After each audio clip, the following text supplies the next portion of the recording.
എല്ലാ വിദ്യാർത്ഥികൾക്കും പുതിയൊരു വീഡിയോയിലേക്ക് സ്വാഗതം.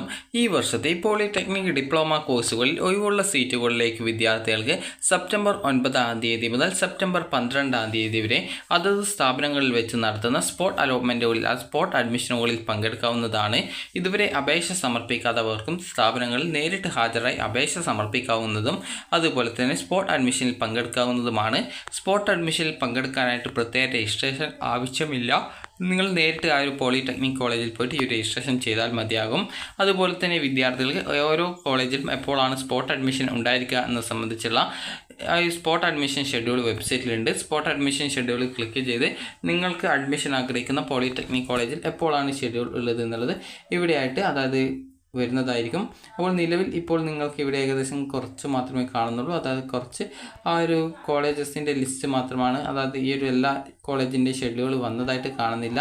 അതായത് ഇവിടെ നിങ്ങൾക്ക് LBSൻ്റെ അതായത് ഒരു സെൻറ്ററാണ് ആ ഒരു വുമൺ കോളേജിൻ്റെ ആ ഒരു വുമൺ കോളേജിൻ്റെ ആ ഒരു ഷെഡ്യൂളാണ് നിലവിൽ അവിടെ കാണുന്നത്. അത് മുൻപത്തേതാണോ എന്നുള്ള കാര്യം നമുക്ക് നോക്കാം. അപ്പോൾ ഇത് ഈ ഒരു അതായത് LBSൻ്റെ ഈ ഒരു IDW ഡിപ്ലോമ സ്പോട്ട് അഡ്മിഷൻ 2024-25 എന്ന് പറഞ്ഞുകൊണ്ട് കൊടുത്തിട്ടുണ്ട്. അപ്പോൾ LBS institute of technology for woman Poojappura കോളേജിൽ പോളിടെക്നിക് ഡിപ്ലോമ കോഴ്സിന് computer science and engineering, electronic and communication engineering, civil engineering എന്നീ വിഭാഗങ്ങൾ ഒഴിവുള്ള സീറ്റുകളിലേക്ക് 9 മുതൽ 13 വരെ സ്പോട്ട് അഡ്മിഷൻ നടത്തുന്നു.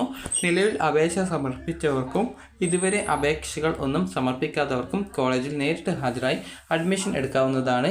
പ്രവേശനം ആഗ്രഹിക്കുന്നവർ എല്ലാവിധ അസൽ സർട്ടിഫിക്കറ്റുകളും അതായത് SSLC, THSLC, CBSE, ICSE എന്നിങ്ങനെയുള്ള സർട്ടിഫിക്കറ്റുകൾ, അതുപോലെ തന്നെ ട്രാൻസ്ഫർ സർട്ടിഫിക്കറ്റ്, അതുപോലെ തന്നെ കോൺടാക്റ്റ് സർട്ടിഫിക്കറ്റ്, അതുപോലെ തന്നെ ജാതി സർട്ടിഫിക്കറ്റ്, വരുമാന സർട്ടിഫിക്കറ്റ്, ക്രിമിനൽ സർട്ടിഫിക്കറ്റ്, ആധാറിൻ്റെ പകർപ്പ്, ആവശ്യമായിട്ടുള്ള ഫീസ് ഓൺലൈനായിട്ടാണ് അടയ്ക്കേണ്ടത് എന്നിവ സഹിതം കോളേജിൽ നേരിട്ട് ഹാജരായി അഡ്മിഷൻ എടുക്കാവുന്നതാണ്. SC, ST, OEC വിഭാഗക്കാർക്ക് അർഹമായിട്ടുള്ള ഫീസുകൾ ലഭിക്കുന്നതാണ്. അപ്പോൾ ഈ ഒരു രീതിയിലാണ് ഇതിൻ്റെ ആ ഒരു സർക്കുലർ പറഞ്ഞിട്ടുള്ളത്. അപ്പോൾ നിങ്ങൾക്ക് ഈ ഒരു പേജിൽ അതത് കോളേജുകളുടെ ഈ ഒരു ഷെഡ്യൂൾ വരുന്നതായിരിക്കും.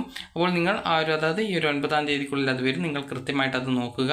അതിനുശേഷം നിങ്ങൾക്ക് ഇവിടെ സ്പോട്ട് അഡ്മിഷനായിട്ടുള്ള വേക്കൻസി പൊസിഷനിൽ ക്ലിക്ക് ചെയ്ത് കഴിഞ്ഞാൽ ഓരോ കോളേജിലും എത്ര വീതം വേക്കൻസി ഉണ്ട്, ഏത് കോഴ്സിലാണ് വേക്കൻസി എന്നുള്ളത് കൃത്യമായിട്ട് നിങ്ങൾക്ക് മനസ്സിലാക്കാവുന്നതാണ്. അപ്പോൾ ഇവിടെ ഒരു കോളേജ് നോക്കുന്ന സമയത്ത് ഇവിടെ വേക്കൻസി ഒന്നും കാണുന്നില്ല. അപ്പോൾ നമുക്ക് മറ്റൊരു കോളേജ് നോക്കാം. അപ്പോൾ ഞാനിപ്പോൾ ഇവിടെ തിരുവനന്തപുരമാണ് സെലക്ട് ചെയ്തിട്ടുള്ളത്. തിരുവനന്തപുരത്തുള്ള ഗവൺമെൻറ് പോളിടെക്നിക് നെടുമങ്ങാട് ആ ഒരു കോളേജാണ് ഞാനിപ്പോൾ സെലക്ട് ചെയ്തിട്ടുള്ളത്. അപ്പോൾ ഇവിടെ വേക്കൻസി ഒന്നും കാണാൻ സാധിക്കുന്നില്ല. അപ്പോൾ ഈ ഒരു രീതിയിൽ നിങ്ങൾക്ക് ഏതൊക്കെ കോളേജിൽ വേക്കൻസി ഉണ്ട് എന്നുള്ളത് കൃത്യമായിട്ട് പരിശോധിക്കുക. കാരണം ചില കോളേജിലൊന്നും വേക്കൻസി ഇല്ല. അപ്പോൾ അതുകൊണ്ട് തന്നെ നിങ്ങൾക്ക് താല്പര്യമുള്ള കോളേജിൽ വേക്കൻസി ഉണ്ടോ എന്നുള്ളത് പരിശോധിക്കുകയും അവിടെ വേക്കൻസി ഉണ്ടെങ്കിൽ ഏത് കോഴ്സിനാണെന്നുള്ളത് കൃത്യമായിട്ട് മനസ്സിലാക്കി അവിടെ പോയിട്ട് ഈ ഒരു 9 മുതൽ 12 പോയിട്ട് നിങ്ങൾക്ക് അഡ്മിഷൻ നേടാവുന്നതാണ്. അപ്പോൾ നിങ്ങൾക്ക് ഈ ഒരു അഡ്മിഷനായിട്ട് പ്രത്യേകിച്ച് അപേക്ഷ ഒന്നും കൊടുക്കേണ്ടതില്ല. നേരത്തെ പറഞ്ഞതുപോലെ നിങ്ങളുടെ ഡോക്യുമെൻറ്റ്സ് ഒക്കെ എടുത്തുകൊണ്ട് ആ ഒരു കോളേജിൽ നിങ്ങൾ ഈ ഒരു 9 മുതൽ 12 വരെ നേരിട്ട് പോയിട്ട് നിങ്ങൾക്ക് അഡ്മിഷൻ നേടാവുന്നതാണ്. അപ്പോൾ നിങ്ങൾക്ക് ഈ ഒരു വീഡിയോ ഉപകാരപ്രദമായിട്ടുണ്ടെന്ന് കരുതുന്നു. അപ്പോൾ വിദ്യാർത്ഥികൾ ഈ ഒരു 9 മുതൽ നിങ്ങൾക്ക് താല്പര്യമുള്ള കോളേജിൽ വേക്കൻസി പൊസിഷൻ നോക്കി വേക്കൻസി ഉണ്ടോ എന്നുള്ളത് കൃത്യമായിട്ട് പരിശോധിച്ച് വേക്കൻസി ഉണ്ട് എങ്കിൽ ആവശ്യമായിട്ടുള്ള ഡോക്യുമെൻറ്റ്സ് ഒക്കെ എടുത്തുകൊണ്ട് പോയിട്ട് നേരിട്ട് തന്നെ അഡ്മിഷൻ എടുക്കാവുന്നതാണ്. ഫീസ് ഓൺലൈനായിട്ടായിരിക്കും അടയ്ക്കേണ്ടതായിട്ട് വരിക. അപ്പോൾ വിദ്യാർത്ഥികൾക്ക് ഈ ഒരു വീഡിയോ ഉപകാരപ്രദമായിട്ടുണ്ടെങ്കിൽ ലൈക്ക് ചെയ്യുക, ഷെയർ ചെയ്യുക. Thank you for watching.